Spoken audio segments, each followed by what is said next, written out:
Batata, ba mama, bandeko wa bolingo, mbote na bino. Boye malamu na lingala motivation. Zala fier na yo moko, pona nyonso oyo yo ozalaki na mikolo oyo euti koleka. Ekoki kozala bambula to bamwa. Tala nzela oyo yo outi. Ba obstacle oyo yo osurmonte. Ba victoire oyo yo ozui malgré ba difficulté. Osali ba preuve ya résilience. Osali ba preuve ya détermination. Osali ba preuve ya courage.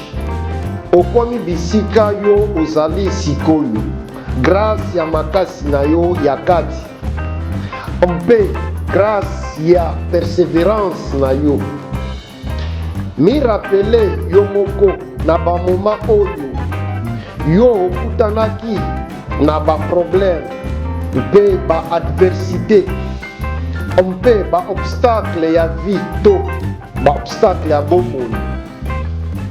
Oyokaki tango mosusu ba doute nto obanga me yo oabandonaki te.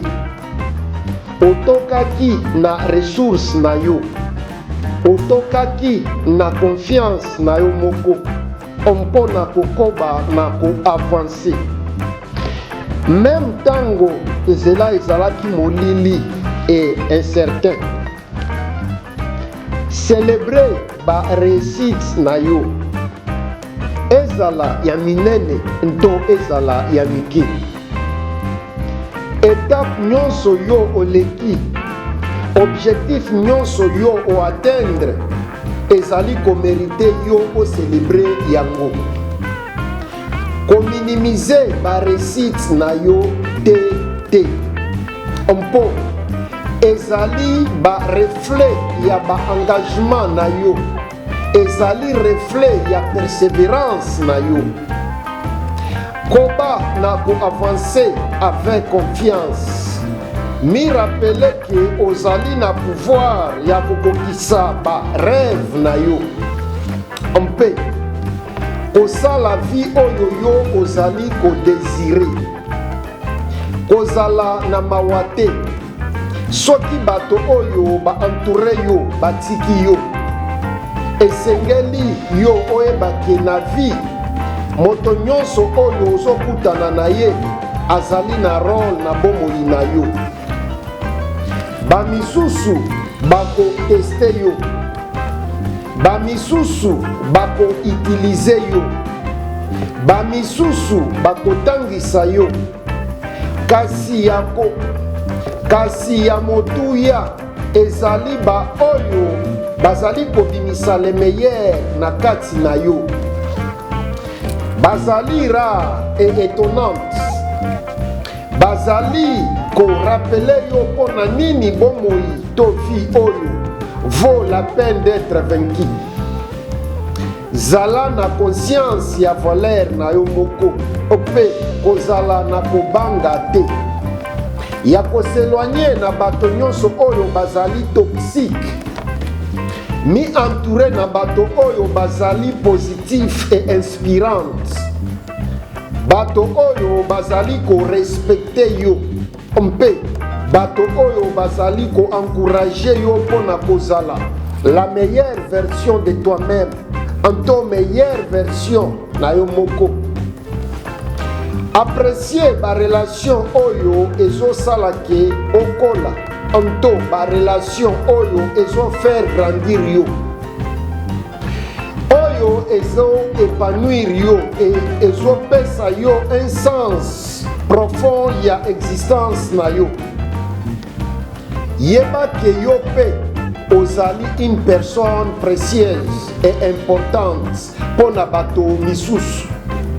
Ozali na pouvoir ya ko impacter bomoi ya bato misusu positivement. Mpe ya ko soutenir bango na ba potentiel na bango.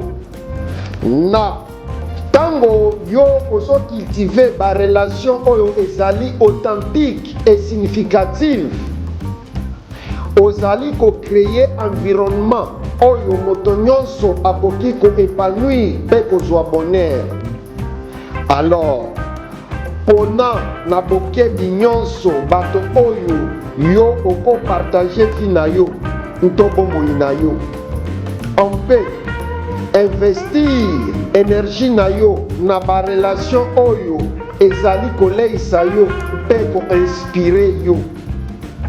Koregrete jamais bolamu oyo yo osalela bato oyo baséloigne mosika na yo na nsima. Mingi bakomprendre te, bamisusu babosana, mpe bamisusu baprofitaki na bonte na yo. Kasi yo kontinue na kotia motema na yo na nyonso yo ozali kosala, parce que tôt ou tard vie ekofuta yo. Bonté na remise ezali bakalite précieuse, ata soki ezalaka toujours pas apprécié na valeur na yango. Ezali important ya kobungisa te espoir, komitika te décourager epai ya réaction ya bato misusu. Véritable bénéfice ezali ya kovanda na ba effet de savoir que tosali bolamu. On peut n'importe comment ezali perçu tout réussi.